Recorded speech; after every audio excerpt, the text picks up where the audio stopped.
wealthy CEO brought his triplets to a blind date. Just to see her reaction, and she reacted. She walked into the restaurant expecting dinner and conversation. Instead, she found a man feeding pureed carrots to triplets while negotiating a $1 million deal on speakerphone. Have you ever wondered how far someone would go to test your character? Hi viewers, kindly tell us where you're watching from and what time it is. Warm welcome to the family. Enjoy the story. Have you ever wondered how far someone would go to test your character? What about when that test involves 3 crying toddlers in a room full of judgmental strangers? This story will change how you think about first impressions forever. The mahogany tables and crystal stemware of Bistro La Rue gleamed under warm candlelight, but the elegant atmosphere shattered the moment a sippy cup hit the marble floor with a plastic crash. Jade Mitchell stood frozen in the doorway, her burgundy dress suddenly feeling too tight, too fancy, too everything. Across the restaurant, at what should have been their intimate table for 2, sat Logan Pierce, tall, blonde, devastatingly handsome in his Navy suit, with 3 identical toddlers climbing over him like he was playground equipment. One child hung from his left arm while he spooned orange mush into another's mouth. The third had somehow managed to unzip his leather briefcase and was currently throwing business cards like confetti. His phone was wedged between his shoulder and ear. Yes, I understand the Tokyo merger is urgent, but Emma, no, sweetie, we don't eat daddy's pen. Logan caught sight of Jade and his voice faltered mid-sentence. I'll call you back. Every eye in the restaurant tracked Jade's movement as she approached the chaos. Designer suits whispered behind cloth napkins. Servers exchanged glances. Someone's phone camera flashed. The hostess hurried over, her face pinched with concern. Ma'am, perhaps we could seat you at a different. This is my table, Jade said quietly, never breaking eye contact with Logan. He stood slowly, a child still attached to each arm. Jade, I can explain. Can you? She took in the scene. High chairs that hadn't been there when she'd checked the table earlier, diaper bags spilling toys across white linen, and 3 pairs of bright blue eyes studying her with curious intensity. The restaurant held its breath. Logan's jaw tightened. This was it, the moment every other woman had chosen flight over fight. The moment they realized that dating a single father meant mess, noise, and complications they hadn't signed up for. But Jade surprised him. Instead of backing away, she stepped closer, studying the children with the same intensity they were giving her.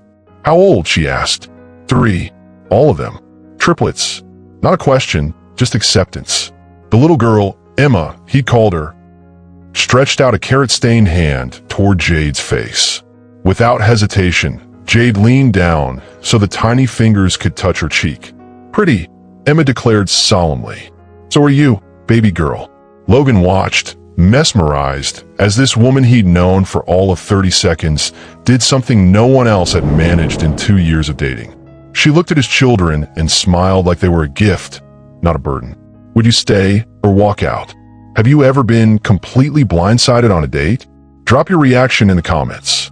But even as warmth bloomed in his chest, Logan knew this was just the beginning. The real test wasn't whether she could handle one dinner with 3 toddlers. It was whether she could handle the truth about where these children came from. The little boy, Marcus, chose that moment to launch himself from his high chair toward Jade's arms, complete faith that she would catch him. She did. As the third child tugged at her designer dress with sticky fingers, Jade made a choice that surprised even her. She kicked off her heels and knelt down to their level. Logan's eyes widened. This wasn't the reaction he'd expected. Most women ran when they saw the chaos. She rolled up her sleeves and started cutting grapes into tiny pieces. Logan Pierce had tested 12 women in the past year. Doctors, lawyers, socialites. All had taken one look at 3 toddlers destroying a 5-star restaurant and found sudden urgent reasons to leave. But Jade Mitchell sat cross-legged on expensive marble, turning dinner into playtime like she'd been born for it. Her burgundy silk blouse now bore fingerprints of mashed sweet potato, but she moved with the practiced efficiency of someone who knew exactly how to turn chaos into calm. Marcus, buddy, we use forks, not fingers, she said gently, guiding his small hand. "Emma, sweetheart, let's keep the crackers on the plate, okay? And you, little man." She turned to the quietest triplet. "What's your name?" "Tyler," Logan answered, still standing awkwardly beside his chair. He's shy around new people. Jade's voice dropped to a whisper. "Tyler, I have a secret. Want to hear it?" The boy nodded solemnly. "I used to be shy too, but you know what helped me?" She leaned closer. "Finding people who make you feel safe." "Do I make you feel safe?" Another nod. "Good. Then we're going to be great friends." Logan finally sat down, watching this woman transform his worst nightmare into something that felt like family. The other diners had stopped staring. The servers were smiling. Even the uptight hostess was taking pictures. "You're a nurse," he said. Not a question. He could tell from the way she'd automatically checked Tyler's forehead for fever, adjusted Emma's posture in the high chair, made sure Marcus was chewing properly. "Pediatric ICU. Children's Hospital." She wiped Emma's face with gentle precision. "I work with kids who are fighting for their lives every day. These three, they're just being three." Something shifted in Logan's chest. For 2 years, he'd been testing women's reactions to his unconventional family, but he was beginning to suspect he was the one being tested. Their hands brushed while simultaneously reaching for napkins. Electric moment of eye contact over children's heads. His admiration for her competence creating unexpected attraction that made his pulse race in ways that had nothing to do with business deals or board meetings. A flash went off nearby.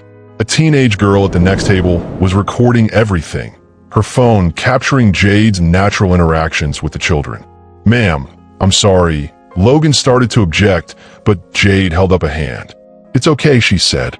"Let people see what real looks like." Have you ever surprised yourself by how you handled an unexpected situation? When did your instincts kick in when you least expected? Share your story. By the time dessert arrived, Emma had fallen asleep against Jade's shoulder. Tyler was showing her his toy truck, and Marcus was teaching her his version of patty cake. The restaurant had returned to its normal hum, but Logan couldn't take his eyes off the woman who just redefined everything he thought he knew about dating. "I need to tell you something," he said quietly, his voice barely audible over Emma's soft breathing. Jade looked up from the crayon, drawing Tyler was creating on his napkin. "They're not mine biologically," Logan whispered, the words carrying the weight of confession he'd practiced but never perfected. The crayon stopped moving. Tyler looked between the adults, sensing the sudden tension. When the youngest, Emma, fell asleep against Jade's shoulder, Logan whispered for words that changed everything. "They're not mine biologically." The weight of that confession hung between them like a challenge and an invitation. The truth about the children came out over spilled apple juice and shared secrets that neither had planned to reveal. The corner booth wrapped around them like a cocoon, the restaurant's buzz fading to background noise as two strangers became something more through the simple act of truth-telling. They'd moved away from the main dining area after Emma's apple juice explosion had soaked half the table. Now, tucked into the restaurant's quieter section, Logan found himself telling a story he'd only shared with lawyers and social workers. "Their mother was my best friend from college. Keisha." His voice carried the careful control of someone who'd learned to discuss tragedy without falling apart. "Single mom, brilliant software developer. We stayed close after graduation. I was their godfather." Jade adjusted Emma's weight against her chest, the little girl still sleeping peacefully despite the chaos around them. "What happened?" "Galaxy-don." Drunk driver ran a red light. Logan's hands clenched around his coffee cup. She was coming back from dropping them off at daycare. The hospital called me because I was listed as emergency contact. Tyler crawled across the booth to sit beside Jade, drawn by some instinct that she was safe harbor in the storm of adult conversation. She automatically made room, one hand stroking Emma's back, the other helping Marcus color his napkin. Keisha held on for 3 days, long enough to make me promise. Logan's voice cracked. Long enough to make me promise I'd keep them together, that I wouldn't let them disappear into the system. "So you adopted them." Took 2 years of legal battles. Her family thought a single white man couldn't raise 3 black children properly. The state questioned whether I was prepared for the challenges. Everyone had an opinion about what was best for kids who'd already lost everything that mattered. Jade was quiet for a long moment, processing. When she finally spoke, her voice was barely above a whisper. "I lost a baby." The words fell between them like stones in still water. Logan looked up sharply. "What?" 2 years ago, I was in my final year of nursing school, working double shifts to pay tuition. Her hand instinctively moved to her stomach. I didn't even know I was pregnant until I started spotting. 20 weeks along. Marcus looked up from his coloring, sensing the change in her voice. She smiled at him reassuringly, but Logan could see the pain she was hiding. I was alone in the hospital room when it happened. No boyfriend. He'd left when things got complicated. No family nearby. Just me and the nurses trying to save something that was already gone. Logan's thumb gently wiped a tear from her cheek. The intimate space of the booth forcing closeness that felt both dangerous and necessary. His jacket automatically offered when she shivered from emotional vulnerability. "I threw myself into work after that," she continued. "Pediatric ICU seemed like the right place to heal, helping other people's children fight when mine couldn't. Is that why you're not married? Kids?" She almost laughed. "Hard to date when you're afraid of wanting something you might lose again. Easier to focus on everyone else's emergencies." The truth hung between them, raw and honest. Two people who'd found each other through loss, connected by 3 sleeping children who'd already claimed both their hearts. When was the last time someone's honesty completely changed how you saw them? Have you ever opened up to a stranger in ways you couldn't with friends? Tell me about it. Logan's phone buzzed insistently. Board meeting, merger details, million-dollar decisions that suddenly felt insignificant. He declined the call without looking. "I should probably mention," he said carefully, "that dating me comes with complications. Keisha's family still thinks I'm not the right choice." Some people have very strong opinions about interracial adoption, about white privilege, about whether love is enough. And some people, Jade replied, shifting Emma to her other shoulder with practiced ease, think a woman who lost a child must be broken. That grief makes you fragile instead of fierce. Their eyes met across the coffee-stained table, recognition passing between them like electricity. As Logan's phone buzzed with urgent business calls he ignored, and Emma's tiny fist curled around Jade's finger in sleep, she realized this wasn't just about attraction anymore. But across town, Logan's ex-wife was already planning her next move, and it involved everything Jade was beginning to care about. Going viral for the right reasons felt amazing, until the wrong people started paying attention. Her phone screen glowed with notification after notification, each ping representing thousands of strangers who'd witnessed her most vulnerable moment without permission. Jade stared at the TikTok video that had exploded overnight. The teenage girl from the restaurant had posted it with the caption, "When she stayed and helped instead of running #dategoals #reallove #stepmomenergy." 2 million views, 50,000 comments, hundreds of shares across every platform. The video showed everything. Her kicking off heels, cutting grapes, Emma falling asleep in her arms. But it also showed something else. The way Logan looked at her like she'd just performed a miracle. At Jade the nurse, someone had tagged her, though she'd never given permission to be identified. Her work Instagram, previously private with 200 followers, now had thousands of requests. Her phone rang. "Logan, have you seen? Hard to miss when your face is on my For You page every time I scroll," she said, sinking onto her couch in the small apartment she suddenly wished was bigger, nicer, more worthy of the attention it was getting. "I'm sorry. I should have noticed her filming." "It's not your fault."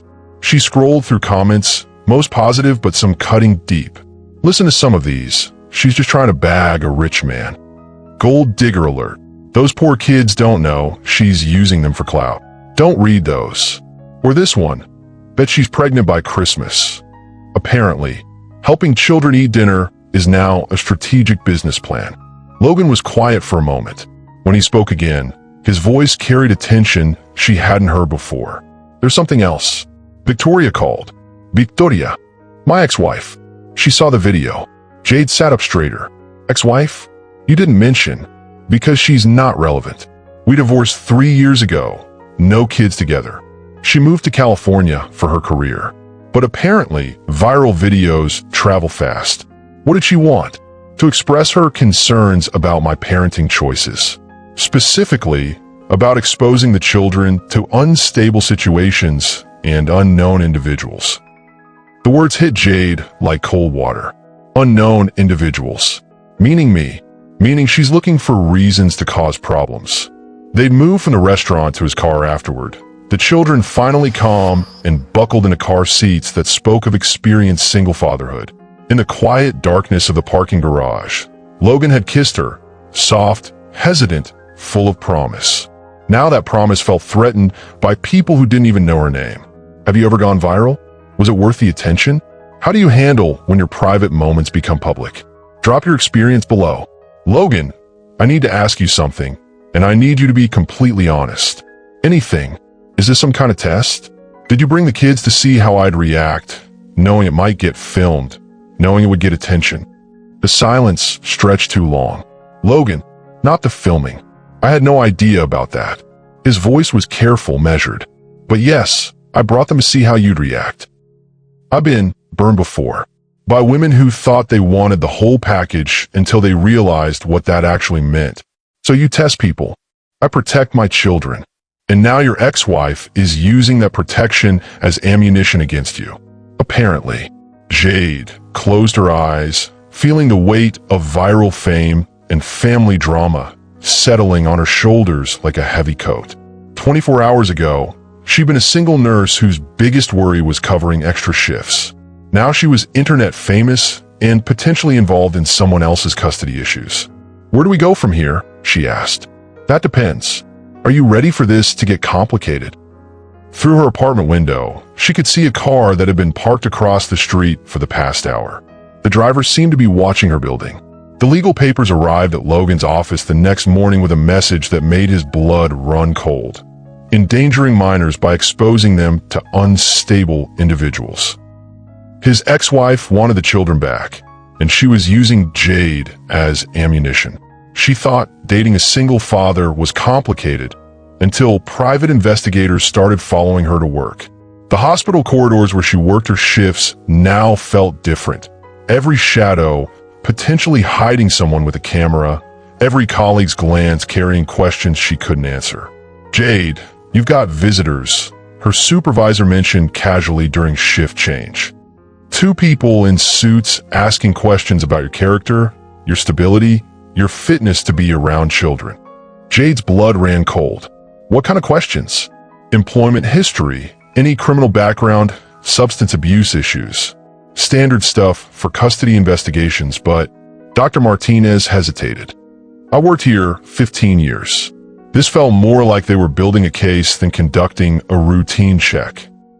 Through the hospital's main lobby windows, Jade spotted a woman with a notepad sitting in the visitor area, phone camera discreetly positioned.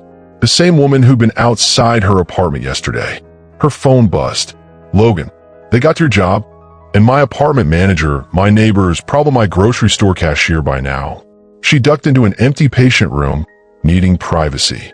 Logan, what exactly did your ex-wife file? Motion for emergency custody review. Claims I'm exposing the children to dangerous situations by bringing them around someone with questionable judgment and unknown history. Unknown history? I'm a pediatric nurse. I've been background checked more thoroughly than most federal employees. She's not interested in facts. She's interested in creating doubt.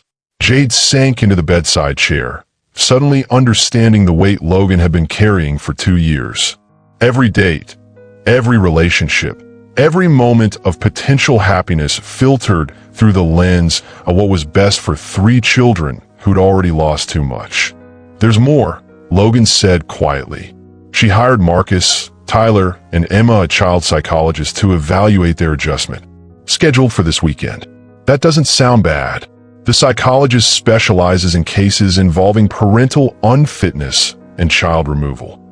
The room spun slightly. Jade gripped the phone tighter. Logan, I need you to be completely honest with me. Is there any chance she could win? Could she actually get the children back? 2 years ago, I would have said no. But viral videos change things. Public scrutiny changes things. And when you're a single white man raising 3 black children, people are already looking for reasons to question your choices. So, I'm the reason they're vulnerable. No, his voice was fierce. You're the first good thing that's happened to us in 2 years. But yes, dating you makes this more complicated. More complicated how? Because she's going to argue that I'm prioritizing my love life over their stability. That bringing them to meet women I'm dating is evidence of poor judgment. But if you never bring them around anyone you date, how do you ever build a real relationship? Exactly the impossible situation she's counting on. That evening, Logan appeared at her apartment with takeout, dark circles under his eyes, and the look of a man fighting a war on multiple fronts. The investigator followed me here, Jade said, letting him in. Silver Honda, license plate I've memorized in case I need to call police. I'm sorry. Don't apologize. Just tell me what we're dealing with. He set the food on her small dining table, then pulled her close. In the privacy of her living room, with curtains drawn against prying eyes, he kissed her with desperation and promise. Their physical connection had become an anchor in the storm of legal threats and public scrutiny. When his hands tangled in her hair, when she pressed against him with growing need, the outside world disappeared. I can't ask you to go through this, he murmured against her neck. You're not asking. I'm choosing. It's going to get worse before it gets better. Then we'd better hold on tight. How would you handle being investigated for dating someone? Would you fight or walk away? What's worth fighting for in your life? Later, as they lay tangled on her couch, his phone lit up with a message that made him sit up sharply. What? The investigator's preliminary report. Victoria's attorney sent a preview. His voice was grim. They found something. Found what? Records from the fertility clinic you visited 2 years ago. Jade's blood turned to ice. They can't access medical records without a warrant. They don't need details. Just proof you were there. And according to this, they're planning to use it to argue that you're psychologically unstable due to reproductive trauma and therefore unfit to be around children. The investigator's report landed on the ex-wife's desk with a photo that made her smile coldly. Jade leaving the fertility clinic she'd visited 2 years ago. But what the investigator didn't know was why she'd really been there. And that secret was about to become Logan's ex-wife's biggest mistake. The fertility clinic photo was supposed to destroy her. Instead, it revealed the depth of loss that made her love so fierce. Jade stared at the glossy photograph spread across Logan's mahogany desk like evidence in a crime she never committed. Her younger self walked out of Charlotte Women's Health Center, shoulders hunched, eyes hollow. That was 2 years ago, the day she learned her baby was gone. She thinks this makes me damaged goods, Jade said, her voice steady despite the tremor in her hands. Your ex-wife believes this photo proves I'm unstable. Desperate. A gold digger who lost a meal ticket. Logan's jaw tightened as he studied the image. What was wrong with the baby? The question hung in the air like smoke. Jade had never spoken a word aloud. Not to her mother. Not to her best friend. Not even to the therapist she'd seen twice before deciding she couldn't afford grief counseling on a nurse's salary. Severe spina bifida, she whispered. The doctors said, they said he wouldn't survive outside the womb. That if he did, he'd suffer every day of his short life. Logan's eyes softened, but she wasn't finished. I carried him for 6 months. Named him Michael after my grandfather. Bought tiny socks and read him bedtime stories. Her voice cracked. The termination was scheduled on a Tuesday. I remember because I had to work a double shift the next day, and my supervisor told me to get over it fast because the hospital was understaffed. The medical records spread across his dining table told a story of loss so profound that words felt inadequate, but his arms around her spoke the language of understanding she'd never experienced. That's why you knew exactly how to handle Emma, Marcus, and Lily, he said against her hair. You didn't learn that from nursing school. She nodded against his chest. I spent 9 months preparing to be someone's mother. The knowledge doesn't disappear just because the baby does. His hands traced her spine, finding tension she'd carried for years. Does anyone else know? You. That's it. She pulled back to meet his eyes. Your ex-wife thinks she's found my weakness. She has no idea, she just revealed my strength. The kiss that followed tasted like tears and redemption. His mouth moved against hers with reverence, as if her lips held sacred secrets he was privileged to receive. When he lifted her onto the kitchen counter, her legs wrapped around his waist instinctively. "You're not broken," he murmured, trailing kisses down her throat. "You're not damaged. You're not too much or not enough." His hands slipped beneath her blouse, fingers mapping skin that had never been touched with such worship. Each caress erased years of believing she was less than whole. "Logan," she breathed as he found the spot where her neck met her shoulder. "I'm here," he promised. "I am staying." From upstairs came the sound of small feet hitting hardwood and Emma's voice calling for juice. They broke apart, breathing hard, foreheads pressed together. "Daddy!" Marcus shouted. Lily threw her bear down the stairs. Real life crashed back, but this time it felt like coming home instead of an interruption. As they straightened their clothes and prepared for another round of toddler chaos, Jade felt something shift in her chest. The hollow ache that had lived there for 2 years wasn't gone, but it had company now. Hope, possibility, the radical idea that maybe her story wasn't ending, maybe it was just beginning. When the children asked why Jade was crying during story time, and she explained that sometimes grown-ups get sad about babies they couldn't keep, 3-year-old Emma patted her face and said, "You can share us." But outside, Logan's ex-wife was already making her next call, this time to Child Protective Services. Child Services doesn't knock. They arrive with clipboards, questions, and the power to tear families apart with a single recommendation. The doorbell rang at exactly 8:47 a.m. on a Tuesday morning. Logan had just dropped the triplets at daycare, and Jade was getting ready for her shift at Charlotte Memorial. Neither of them expected to find Sharon Williams, MSW, standing on the front porch with a badge and a briefcase full of forms that could change everything. "Mr. Hayes? I'm with Mecklenburg County Child Protective Services. We've received a complaint regarding the welfare of Emma, Marcus, and Lily Hayes." The complaint was 17 pages of carefully crafted lies. Allegations of inappropriate exposure to unstable individuals, reckless endangerment through public displays, and failure to properly supervise minor children in the presence of unknown adults. Logan's ex-wife had done her homework. Every photograph from their restaurant date, every frame of the viral TikTok, even security footage from the parking lot that showed Jade carrying a sleeping Emma to Logan's car. The complainant suggests that Mr. Hayes has introduced the children to an individual with a history of mental health instability, as evidenced by recent visits to psychiatric facilities, Sharon read from her notes. Fertility clinic, Jade corrected quietly. "Not psychiatric. I was dealing with pregnancy loss." Sharon's pen paused. This detail wasn't in the complaint. The home inspection took 3 hours. Sharon photographed everything. The children's bedrooms with their matching race car beds, the kitchen stocked with organic snacks and toddler-safe utensils, the playroom that looked like Toys R Us had exploded in the best possible way. "The children seem well cared for," Sharon admitted, making notes about clean clothes, full bellies, and obvious signs of affection. "Ms. Morrison," Jade said, using her nursing voice, calm, professional, impossible to argue with. "I've worked pediatric emergency for 5 years. I'm CPR certified, background checked by the state, and licensed to provide medical care to children. If there's concern about the kids' safety, I'm probably the best person they could have around." Sharon looked up from her clipboard. "You're a nurse? Trauma pediatrics. I see what happens when children aren't protected. I would never put any child at risk." The social worker's pen scratched against official forms while 3 pairs of innocent eyes watched from the staircase, not understanding why strangers were deciding their future. That evening, after Sharon left with promises of a follow-up visit, Logan paced his living room like a caged animal.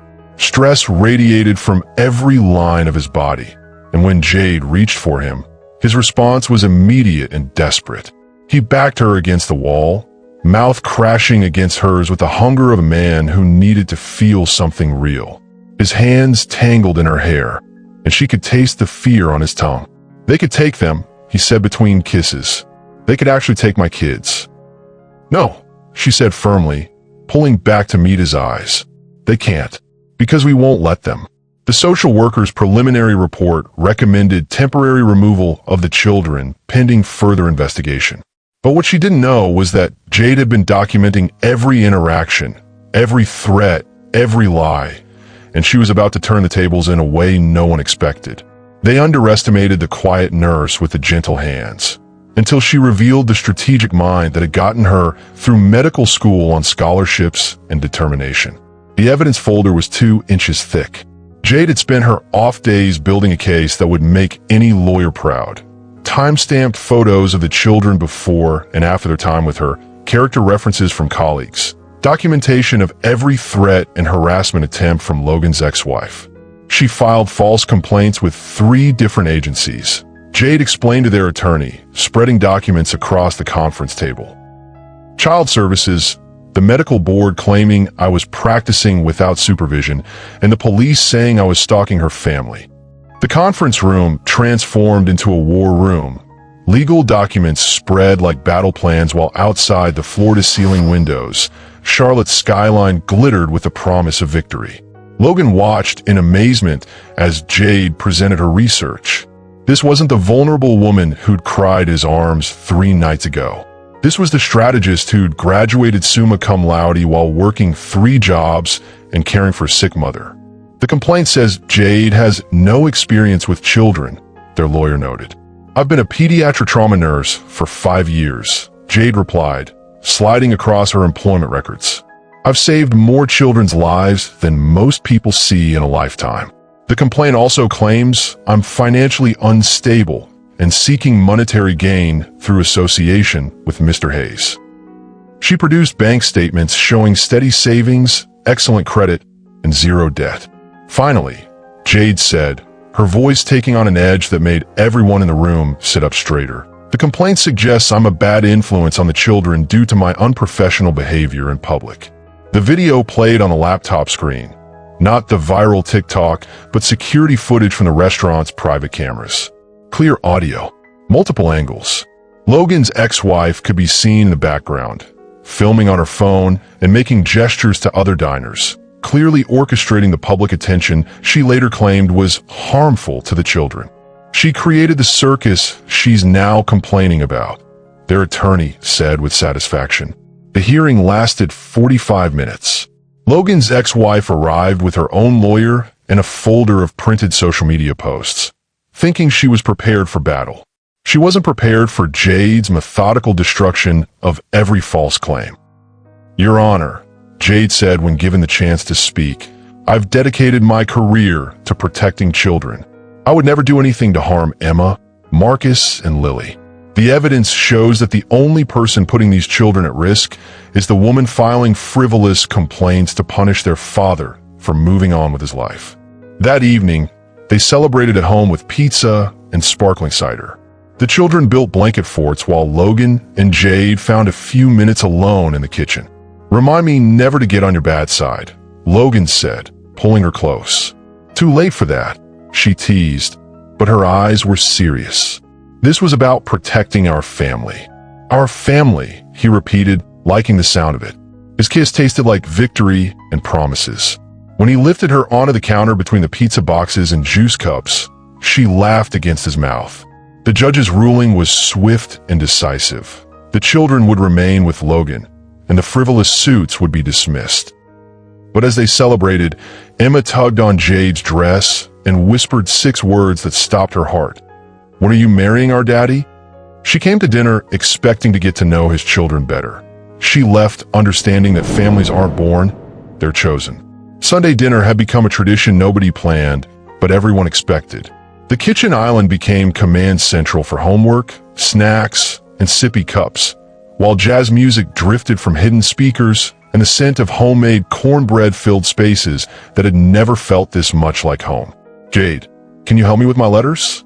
Marcus asked, his R's still coming out as W's in that way that made her heart melt. Me too, Lily chimed in, not wanting to be left out. Emma, the quietest of the 3, simply climbed into Jade's lap with a picture book and settled in like she belonged there.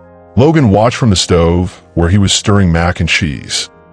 The fancy kind with 3 cheeses and breadcrumb topping, because regular wasn't good enough for his kids.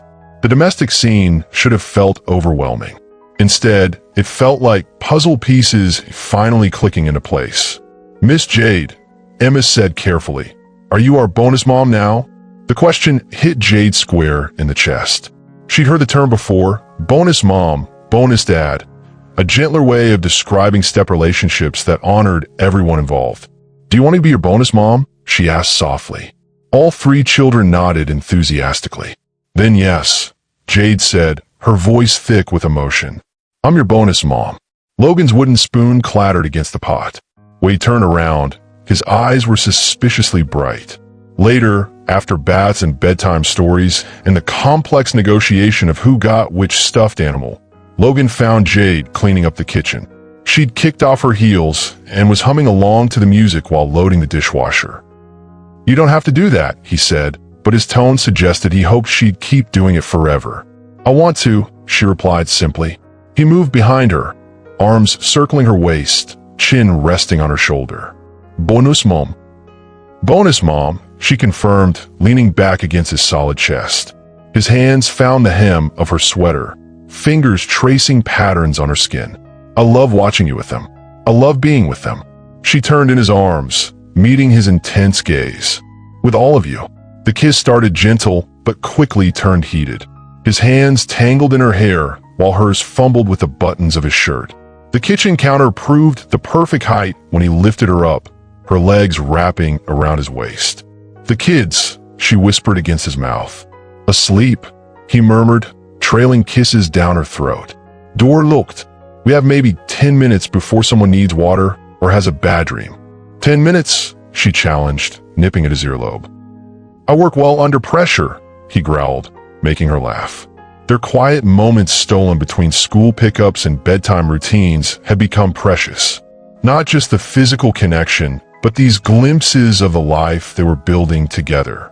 A life where 3 children called her bonus mom and meant it with their whole hearts. When Jade found the small velvet box tucked behind the coffee mugs the next morning, her first thought wasn't about diamonds or proposals. It was about the 3 sleeping children upstairs who'd already claimed her heart. The question was whether she was ready to make it official. He planned the perfect proposal, until she discovered the ring and turned the tables with a question he never saw coming. So, Jade said over morning coffee that the small velvet box sitting casually next to her cereal bowl like it belonged there. "When were you planning to give me this?" Logan nearly choked on his orange juice. He'd hidden the ring 3 different places over the past week, rehearsing speeches and planning romantic scenarios. None of his preparation included her finding it first. "I was thinking maybe next weekend," he said carefully. "Dinner at that place downtown. Maybe get your sister to watch the kids. The place with the violinist and the overpriced wine." "You don't like violins?" Jade laughed, picking up the box and opening it. The diamond caught the morning light streaming through the kitchen windows, throwing tiny rainbows across the breakfast table. "It's beautiful," she said honestly. "But can we talk about what comes next?" This wasn't how proposals were supposed to work. Logan had imagined tears of joy, passionate kisses, maybe some dramatic swooning. He hadn't prepared for negotiations. "What do you want to talk about?" Jade set down her coffee mug and looked at him with the same serious expression she wore when explaining medical procedures to worried parents. "Your kids will legally become my stepchildren. My insurance will cover them. My income will be considered in custody calculations. Every decision we make affects 5 people, not just 2. Logan blinked. "I hadn't thought about the insurance thing." "Also," Jade continued, "your ex-wife will try every legal trick to challenge a marriage she doesn't approve of. We need to be prepared for that fight. Are you trying to talk me out of proposing? I'm trying to make sure you've thought this through." She reached across the table to take his hand. "Because once we do this, we're in it together. All the way. No backing out when things get complicated." The rooftop garden of his penthouse stretched towards Charlotte's twinkling skyline, but neither looked at the view that evening. Their eyes remained locked in a conversation that would define their forever. "I've thought about it," Logan said, his voice steady. "I've thought about you becoming their legal stepmother." I've thought about combining our lives completely. I've thought about growing old with you and watching our kids have kids of their own. Our kids, Emma, Marcus, and Lily, are already yours in every way that matters. A piece of paper won't change that. When she slipped the ring on her own finger and asked, "So when are we doing this?" his laughter echoed across the rooftop. But her next words sobered him instantly. "Because there's something about my past that could affect our future, something I haven't told you yet." Logan reached for her hand, thumb brushing across the diamond that now caught the city lights. "Whatever it is," he said, "we'll handle it together. The deepest secrets aren't always the darkest ones. Sometimes they're just the most precious truths we're afraid to trust with anyone else." Jade stared at the engagement ring on her finger, its diamond catching the soft light filtering through Logan's penthouse windows.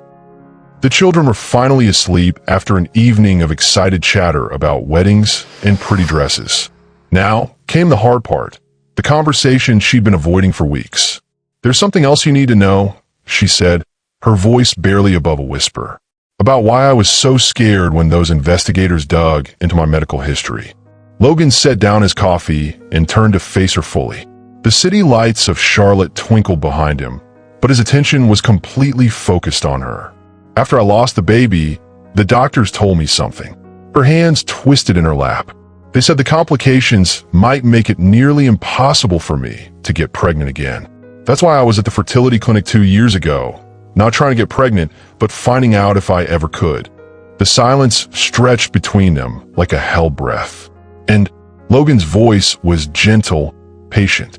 "They said maybe with help, maybe with luck, but probably not." Tears gathered in her eyes.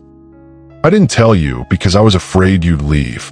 You already have 3 beautiful children, but what if you wanted more? What if you wanted them with me?"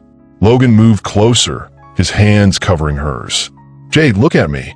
She lifted her eyes to meet his. "I fell in love with you in that restaurant when you kicked off your heels and started cutting grapes. Not because I thought you could give me more children, but because you showed me what unconditional love looked like." His thumb traced across her knuckles.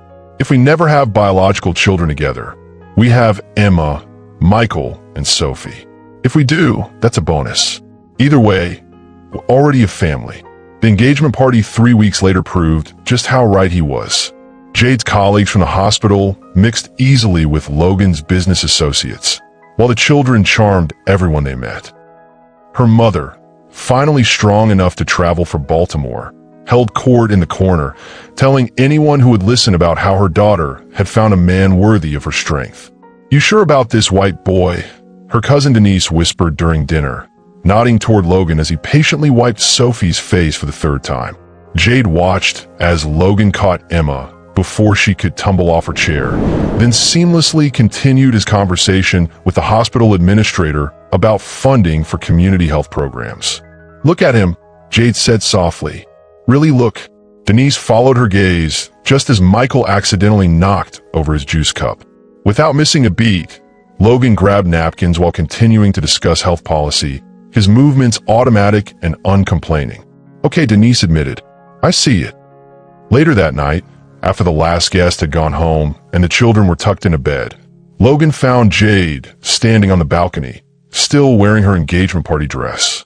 "Penny, for your thoughts?" She leaned back against his chest. "I was just thinking about how different my life looks now compared to a year ago. A year ago, I was working double shifts and eating ramen for dinner 4 nights a week. And now I'm planning a wedding with a man who orders his groceries online and has never eaten ramen in his life." She laughed. "Your kids asked me today what flavor of juice boxes I like best. They want to make sure the wedding has the right snacks." Logan's arms tightened around her. "They're not just my kids anymore." "No," she agreed. "They're ours."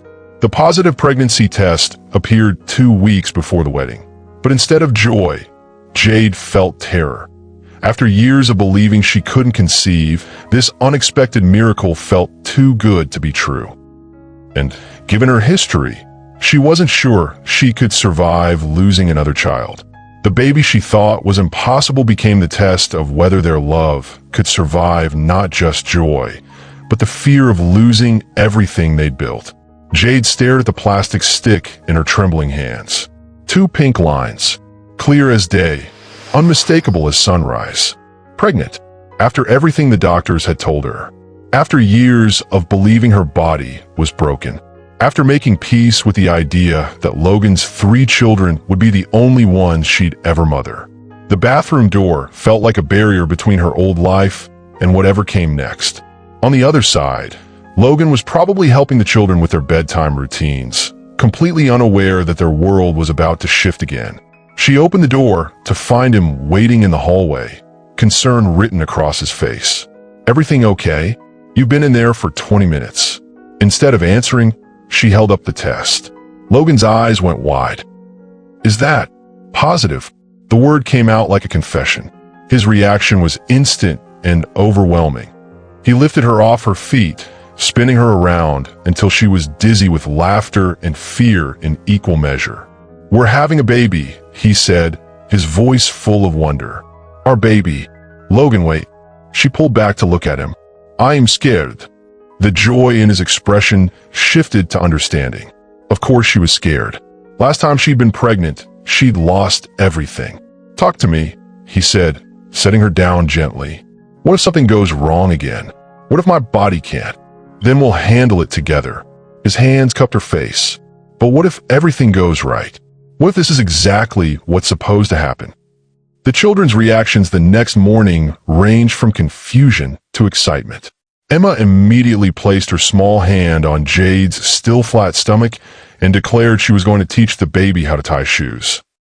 Michael wanted to know if the baby would like trucks. Sophie just clapped and asked if the baby would sleep in her room. But as the weeks passed, Jade found herself holding her breath at every doctor's appointment, expecting bad news that never came. She avoided the baby sections in stores, refused to discuss nursery plans, wouldn't even let Logan tell his parents yet. "You're protecting yourself," her doctor explained during the 8-week appointment. "It's normal after pregnancy loss." "But Jade, everything looks perfect. Strong heartbeat, good development, no signs of complications." Still, she couldn't shake the feeling that happiness this complete was too good to last. The wedding planning became secondary to doctor's visits and prenatal vitamins. Logan wanted to postpone the ceremony until after the baby arrived, but Jade insisted they stick to the original date. "I want to marry you while I'm pregnant with our child," she said. "I want this baby to be born into a family that's already official. What if something happens during the ceremony? What if you're not feeling well? Then we'll deal with it." She borrowed his own words back to him. Together, the 8-week ultrasound should have been routine, but when the technician went quiet and called for the doctor, Jade's worst fears crashed back like a tsunami. Logan's hand found hers just as the doctor entered with news that would change everything again. She braced herself for the worst news possible. Instead, she got news so impossibly good that it felt like the universe apologizing for past pain. "Well," Dr. Martinez said, settling into her chair with a smile that immediately eased Jade's panic. "I can see why Sarah called me in here." Jade's grip on Logan's hand could have cracked bones. "Is something wrong?" "Not wrong. Just unexpected." The doctor turned the ultrasound monitor toward them. "See this here? And this here." 2 distinct shapes pulsed on the screen, each with its own rapid heartbeat. "Twins." Logan's voice came out as a croak. "Twins," Dr. Martinez confirmed. "Fraternal, from the looks of it. Both developing beautifully. Due date puts you at March 15th. Jade stared at the screen, tears streaming down her face. After years of thinking she might never have one child, she was carrying 2. "Are you okay?" Logan asked, worried by her silence. She wiped her eyes. "I don't understand how this is possible." Dr. Martinez pulled up her chart. "Sometimes after pregnancy loss, the body compensates. It's not common, but it happens. Your hormone levels are excellent. Both babies are measuring perfectly for gestational age, and your cervix is strong. I see no reason why you shouldn't carry these babies to term." The drive home was quiet, both of them processing the magnitude of what they'd learned. "5 kids, Logan said finally. "5 kids, Jade repeated. "We're gonna need a bigger car." That made her laugh. "We're gonna need a bigger everything." The children's reaction to twin news was pure chaos. Emma immediately claimed both babies as her personal responsibility. Michael wanted to name them both after trucks. Sophie just kept saying, two babies, and clapping her hands. This is the best day ever, Emma announced during dinner. We're going to have the most kids in our whole class. Are they going to be in your tummy for a long time? Michael asked seriously. About 7 more months, Jade explained. That's forever, Sophie declared. Logan's parents flew in from Seattle the next weekend, his mother immediately going into grandmother overdrive, ordering baby books and making lists of everything they'd need. Twins run in families, his father said, looking pleased. My grandfather was a twin. They're not getting your genetics, Logan pointed out. They're getting mine and Jade's. Details, his mother waved dismissively. They're getting our love, and that's what matters. Jade's mother was more practical. You're going to be exhausted, she said bluntly. 2 newborns plus 3 toddlers? Child, you better start sleeping now while you can. But beneath her practical warnings, Jade could see her mother's joy. At 58, she was about to become a grandmother to 5 children all at once.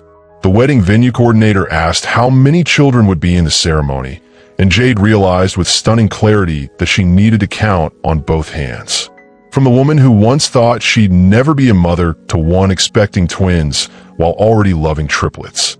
The transformation felt too miraculous to be real. The wedding everyone said would never work became the celebration that proved love doesn't follow rules. It writes its own. The morning of the wedding, Jade woke up to the sound of 3 children arguing over who got to help her get ready first. At 4 months pregnant with twins, her dress had required last-minute alterations, but she never felt more beautiful.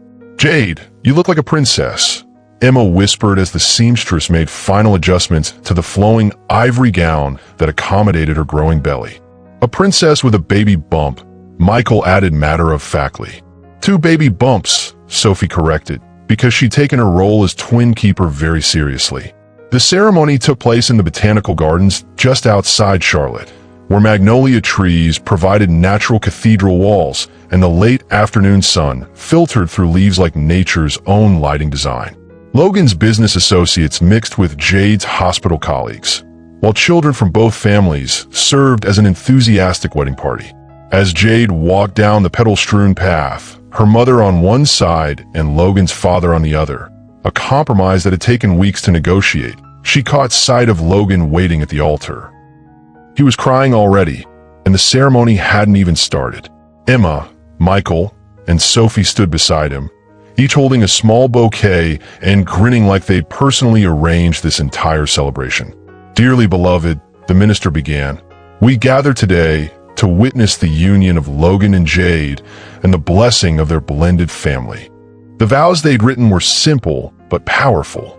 Logan promised to love not just Jade, but to honor the strength that had brought her through loss to this moment of joy. Jade promised to build a life with him that their children, all of them, could be proud of. When the minister asked who gave Jade in marriage, Emma stepped forward importantly. We do, she announced, speaking for herself and her siblings. We picked her first. The laughter from the congregation was warm and genuine. The reception was held in the same gardens, with string lights creating magic as the sun set. The children's table was chaos. 5 kids ranging from 3 to barely 4 hopped up on cake in celebration, but Logan's cousins had volunteered for kid duty, leaving the newlyweds free to actually talk to their guests. So, Logan's college roommate said during dinner, "This is definitely not how I saw your life going." Logan watched as Jade laughed with the hospital nurses, one hand unconsciously resting on her growing belly while she gestured animatedly with the other. Me neither, he admitted. But look at her. Look at them. The children were attempting to teach Jade's elderly uncle how to play patty cake. This is better than anything I could have planned. The local news station had asked to cover the wedding. The story of the CEO who brought his triplets on a first date had become Charlotte folklore, but Logan and Jade had politely declined. This day was for family, not publicity. As the evening wound down, Logan found Jade sitting at their sweetheart table, her feet kicked off under the tablecloth, watching the children chase lightning bugs in the garden. "How are you feeling, Mrs. Henderson?" She smiled at the new name. "Tired. Happy. Like I'm going to throw up if I eat any more cake." Morning sickness? Twin sickness, according to Dr. Martinez. Apparently, everything is doubled when you're carrying two. The honeymoon was perfect until Jade went into early labor at 32 weeks, thousands of miles from home.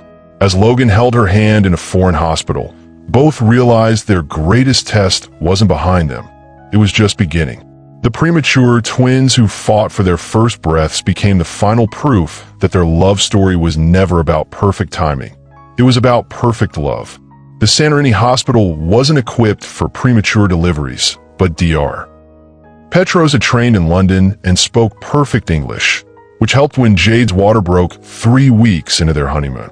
"The babies are coming whether we're ready or not," he explained as nurses prepared the delivery room.